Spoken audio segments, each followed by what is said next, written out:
And welcome to the Shatkin First Monday Morning Minute. Hi, I'm Dr. Jared Shatkin, and welcome to the Monday Morning Minute. We're going to use a 2.5 by 13 millimeter implant. It's got plenty of bone and plenty of length, but I want to be conservative with a 13 millimeter implant here instead of a little bit longer one. So we extracted the tooth, and out came with it the periapical abscess there.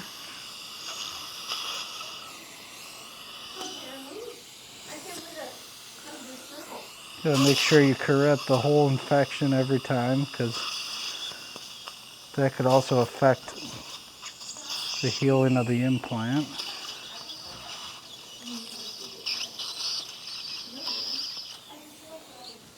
Okay, so then what I'm looking at on the CT is that he has plenty of bone between the interproximal of that number 20 that I just extracted and number 21. So I'm gonna go at a mesial angle, mesial, but also straight to that mesial wall, and hit that bone with the drill and make sure that I get it to the point where it's solid.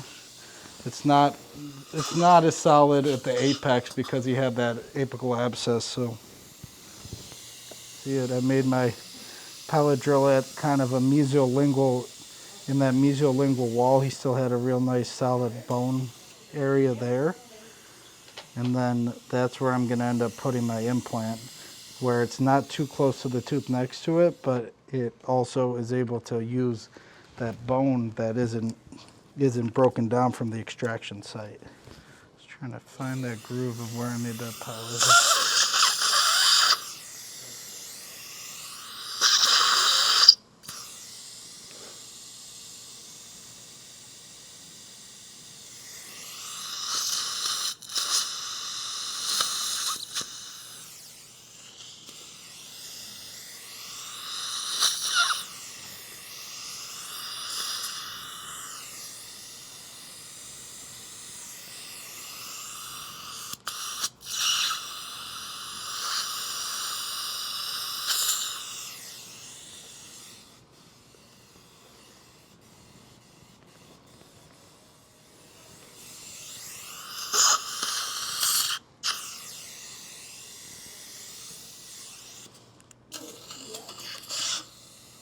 All right, so that bone was actually a little too soft also.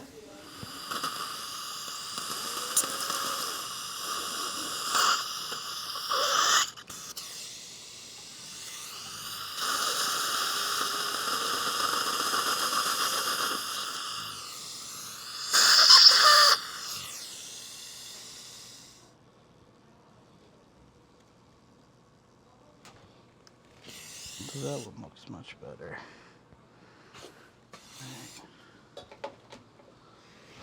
Okay, so it didn't end up getting that torque at 30, but it did feel really good. And what I like to do is, if it doesn't torque, to make sure it's in the bone and it has primary stability, I like to use the hand turn, the hand wrench here. I like to feel it and see how much resistance there is. And what there is there's a decent amount of resistance, so you know that we have some threads and bone there. Most importantly, I like to take the CT before I end up doing packing the area with the hemostip and the osteo plug, and make the temporary. So right now we're gonna have Teddy here take a CT so we can see where that implant is, but I don't think it broke through the cortical plate. I think it just ended up going in that lingual bone there. Yep, so this is the osteo plug that we use. We're selling Shatkin First. We're going to use that to plug the socket and hopefully stimulate some bone growth around that implant. Since that implant was a pretty big extraction site, we're going to give it a decent amount of time here to heal. Check up on him every 2 weeks, probably for about 6 weeks, until we can take the final impression.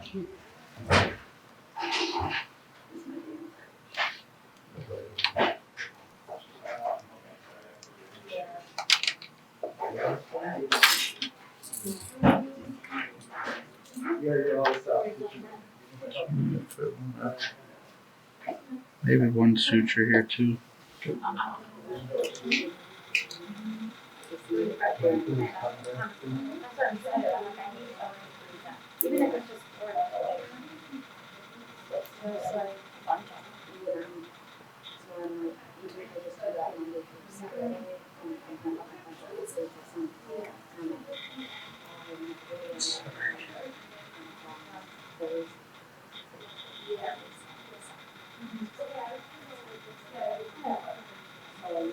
Would you like me to hold back his chair? Yes, please. Yeah.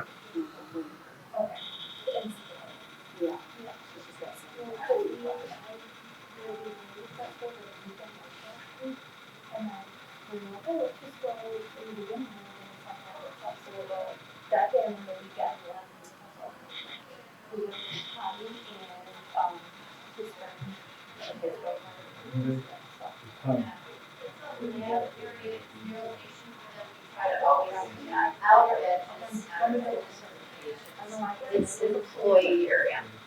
Just walk you to the door. Alrighty, thank you. Bye-bye.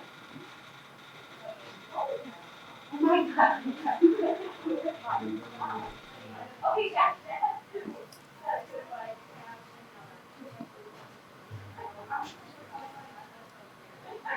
Looks good. Give it a cut here.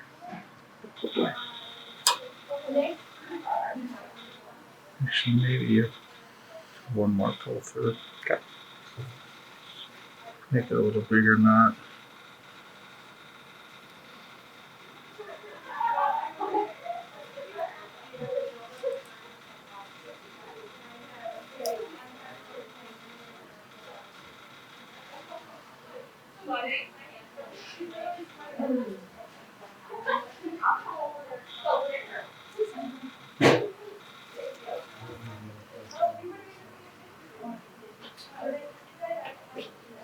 That's it. Then they shake it back.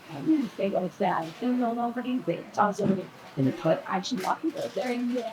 Okay, so you got it, Ashley. So good. Yeah, cut it like right above the balls. It's the good. Action. Yeah. Inside cut. That's Beat up. that's what I thought it would. They should see Okay. So you're just sensitive. Then looks good. that's so bad. Okay, right on the healing cap for the gym. You have to use the part of that. So we're going to use a healing cap to keep the implant above the tissue. That's what you he has been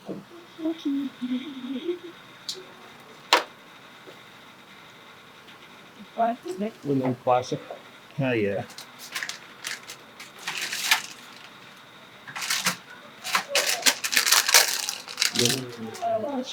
Funny. Strike it out. I don't know. You're doing that. So, Keep it down for me, Phil. You can open up.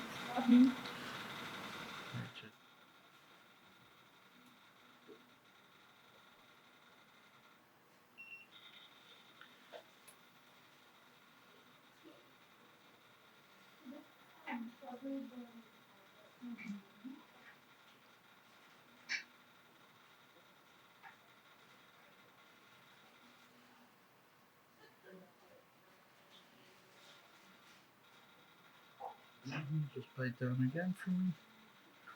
You can open up. Okay, Teddy, you can clear that too.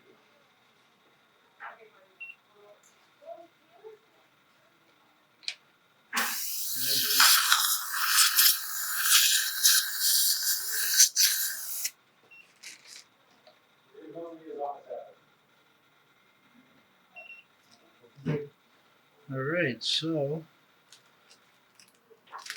what we ended up doing today, we extracted tooth number 20, placed the 2.5 by 13 millimeter mini implant lingually into the bone of that extraction socket and made it temporary. Join us for our 2-day intro mini dental implant course right here at our headquarters in Buffalo, New York on Friday, February 21st and Saturday, February 22nd, featuring hands-on training and live surgery with Dr. Todd Shatkin. Call us today to register or visit us on our website at shatkinfirst.com.